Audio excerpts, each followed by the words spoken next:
लाल button दबाकर channel को subscribe करें और बेल आइकन को दबाना नहीं।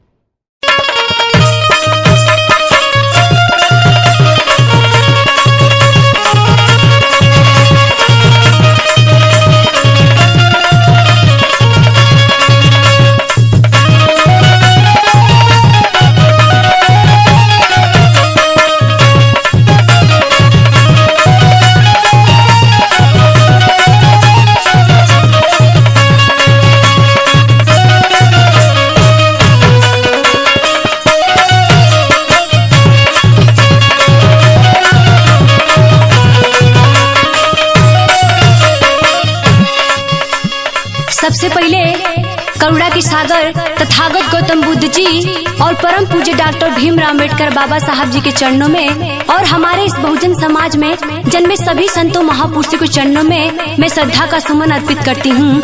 मैं मिशन गायिका निशा नैना उत्तर प्रदेश के जिला गाजीपुर की धरती से आप सभी लोगों को तहे दिल से क्रांतिकारी जय भीम नमो बुद्धाय करती हूँ।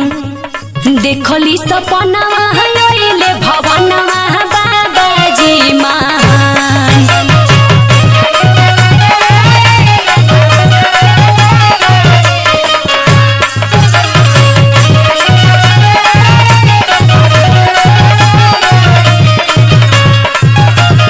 देखली सपनावा हयोइले भवनवा बाबाजी महान, और खोतरा में पड़ल बाटे हमरो संविधान।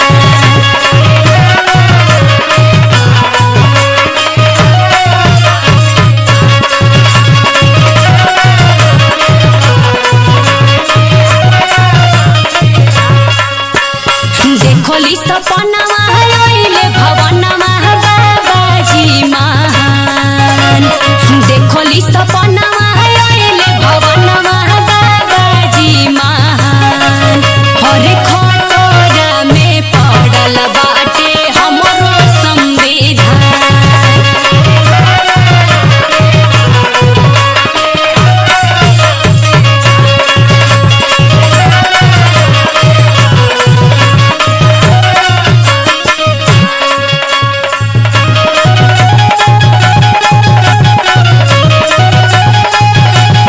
क्या बात है, नमो बुद्धाय, जय भीम।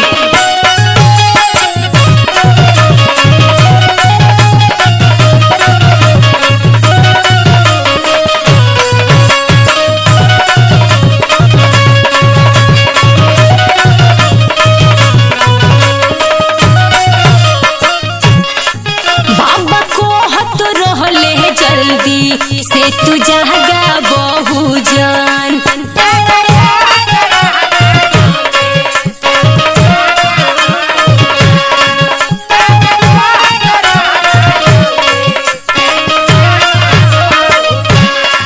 हाथ में कोहलम या की कभी या उठावा बहुजन।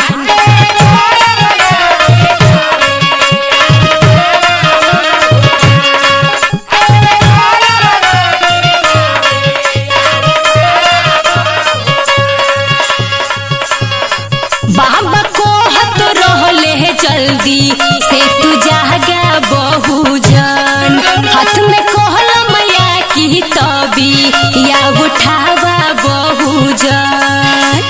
सुना लोग जनवा मनवा कहनवा जानाई अधिकार,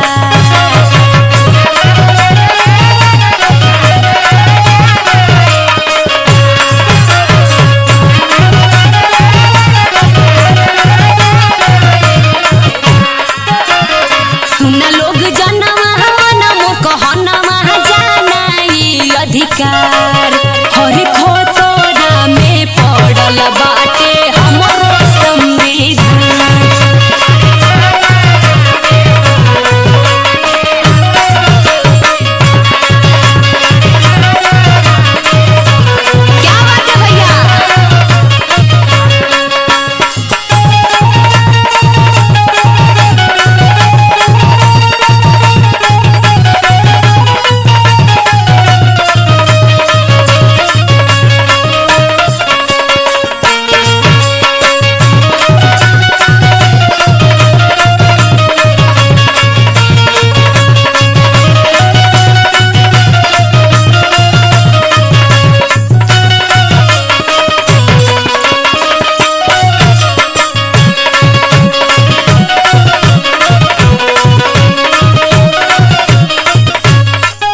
जन हो।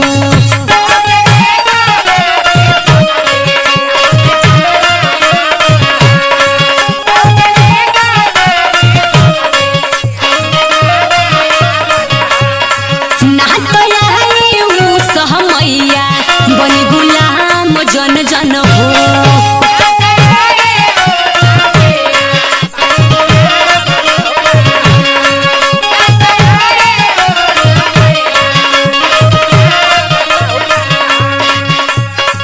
बहुजने कोता के शक्ति तू देखावा अपन हो।